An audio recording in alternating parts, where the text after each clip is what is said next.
Fala pessoal, tudo bem? Vamos nessa então? Passando aqui hoje, promessa é dívida, né? Vamos falar um pouquinho sobre oculomotricidade e biomecânica da coluna cervical alta. Importante salientar que os movimentos entre occipital atlas, atlas axe, tem uma biomecânica diferente da coluna cervical média para baixa, C3 a C7, né? Principalmente porque osteocinematicamente, artrocinematicamente, alguns movimentos eles se diferenciam entre a coluna cervical alta e a coluna cervical média e baixa. Basicamente pela presença do processo unciforme relacionado a isso e pelas questões artrocinemáticas, né, e osteocinemáticas principalmente no movimento de lateroflexão de C3 a C7, termos um acoplamento e uma rotação homolateral dessas vértebras cervicais. Então, numa lateroflexão à direita, na coluna cervical média para baixa, se eu faço uma lateroflexão à direita, eu tenho uma rotação à direita associada. E na coluna cervical alta, se eu faço uma lateroflexão à direita, eu tenho artrocinematicamente um movimento de rolamento do occipital com deslizamento contralateral, uma translação de C1 relacionado a isso, com uma rotação de C2 contralateral a essa lateroflexão e de C3 a C7 essa lateroflexão se torna essa rotação se torna homolateral à lateroflexão. São algumas particularidades específicas que fazem da coluna cervical alta, pelo componente biomecânico também, e por seu componente vasculoneural associado a isso e neurofisiológico, principalmente porque ali nós temos o gânglio cervical superior, temos as relações principalmente do gânglio trigêmeo espinal, com várias correlações que nós podemos fazer clinicamente com os nossos pacientes. Temos também a questão da membrana occipito-atloide relacionada a isso, a ponte miodural, a passagem de estruturas importantíssimas relacionadas ao sistema neuromeníngeo também. Relacionando isso aos olhos, quais são os movimentos que são realizados pelos músculos, né, extraoculares, que são reto superior, o reto inferior, o reto medial, o reto lateral, o oblíquo superior e o oblíquo inferior. Eles são inervados por 3 pares de nervos cranianos, né, que são os nervos óculo-motor, o terceiro par de nervo craniano, o nervo troclear, o quarto par de nervo craniano e o sexto par de nervo craniano, o nervo abducente. Desses 3 nervos, o óculo-motor ele inerva 4 desses 6 músculos, o oblíquo superior, o reto superior, o reto inferior, o reto medial e o oblíquo inferior. O nervo troclear inerva especificamente o músculo oblíquo superior e o abducente inerva o músculo reto lateral. Quais são os movimentos associados a isso? Supradução, olhar para cima, infradução, olhar para baixo, adução, olhar para dentro, abdução, olhar para fora, enciclodução ou intorsão, que seria uma rotação interna, e exoclodução ou extorsão, que seria uma rotação externa. Associado a isso, os olhos têm movimentos tridimensionais, mas que nós só conseguimos visualizar no plano frontal. Sim, os movimentos se realizam através do eixo antero-posterior, o movimento de intorsão e extorsão. No eixo látero-lateral nós temos a supradução e infradução, e no eixo axial nós temos o movimento de adução e abdução, mas todos eles só podem ser evidenciados especificamente no plano frontal. É uma característica dos movimentos dos planos e eixos relacionados aos olhos. Como corroboraríamos os movimentos oculares com as adaptações cervical alta, né? Busquei ter um livro chamado Osteopatia e Oftalmologia, onde ele cita, né, uma via neurofisiológica chamada a via oculocefalogíria, né, que ligaria de forma central os nervos, né, 3, 4 e 6 com o acessório. E, claro, o acessório como um nervo craniano, 11º par de nervo craniano, inerva o esternocleidomastoide e o músculo trapézio.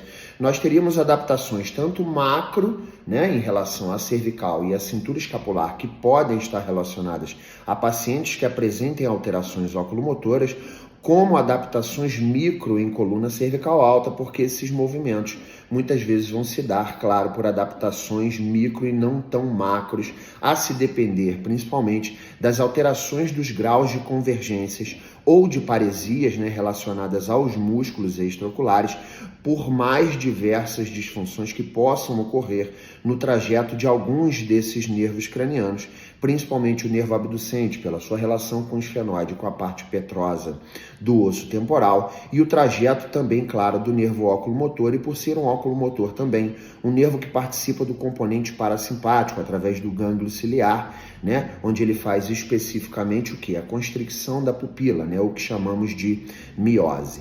Relacionado principalmente aos padrões de convergência, né, pacientes que não conseguem fazer uma acomodação e tem um déficit de convergência, as principais adaptações que acontecem são padrões rotacionais relacionados a isso. É aquele paciente que muitas vezes apresenta queixas cefálicas recorrentes, aquele paciente que apresenta geralmente no final do dia ou no início da noite, depois de usar muito tempo, como nós hoje precisamos muito do uso de telas, muitas vezes para trabalhos, computadores, tablets, telefones, e as pessoas não sabem muitas vezes que tem essa alteração oculomotora e acabam passando uma boa parte do dia em posições mantidas. Não é a má postura e uma relação direta com a dor, por favor, tá? A gente sabe que isso não é um dado condizente, mas a gente não leva isso, né, como um primário para que o paciente tenha dor, principalmente cervical, que tem um componente gigantesco. A gente sabe que existem vários outros fatores que são muito mais importantes do que isso,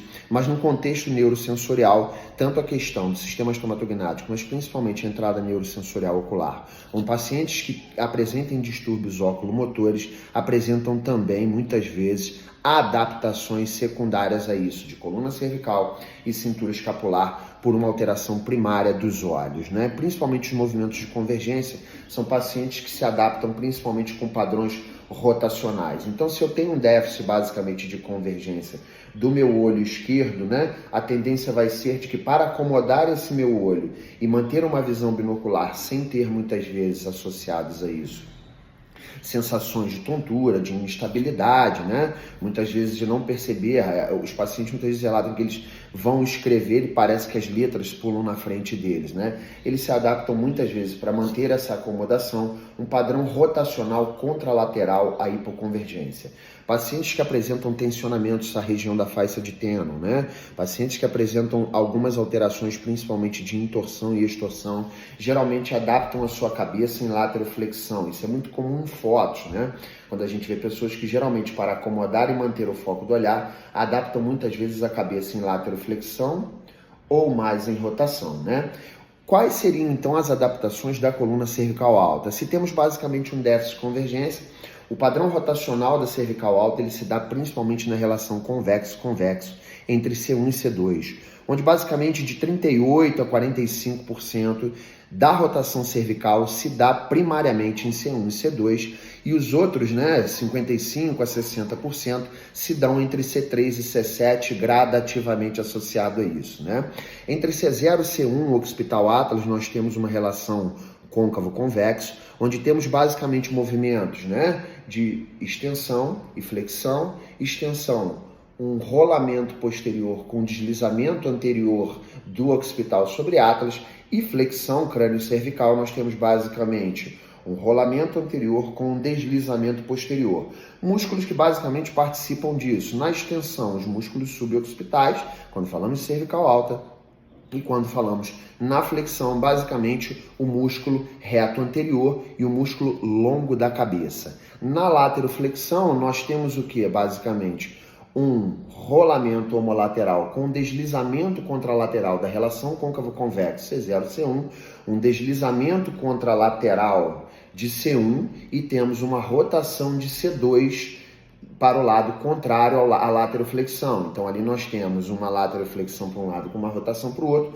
Do lado da lateroflexão, uma anteroinferiorização desse côndilo occipital e uma póstero-superiorização contralateral do côndilo contrário a ele. Basicamente, esses movimentos se adaptam quando nós temos movimentos intorsionais dos olhos deficitários e basicamente o padrão rotacional está relacionado ao que nós clinicamente mais vemos no dia a dia, que são os déficits de convergências associados a isso. Valeu? Espero que tenha sido válido para você. Uma junção de peças que clinicamente faz muita diferença em pacientes que tenham queixas cefálicas recorrentes em pacientes que apresentem distúrbios vestibulares, em pacientes que tenham tontura cervicogênica, e nós precisamos ficar sempre atentos a isso, ou pacientes que relatem que trabalham em frente a telas durante o dia todo e que no final do dia muitas vezes apresentam dor na região suboccipital, dor cervical, muitas vezes um tensionamento de trapézio de ECMO muito grande, por secundariamente adaptar a sua coluna em decorrência de um problema oculomotor primário. Valeu? Espero que tenha sido válido para você. Um forte abraço e até breve.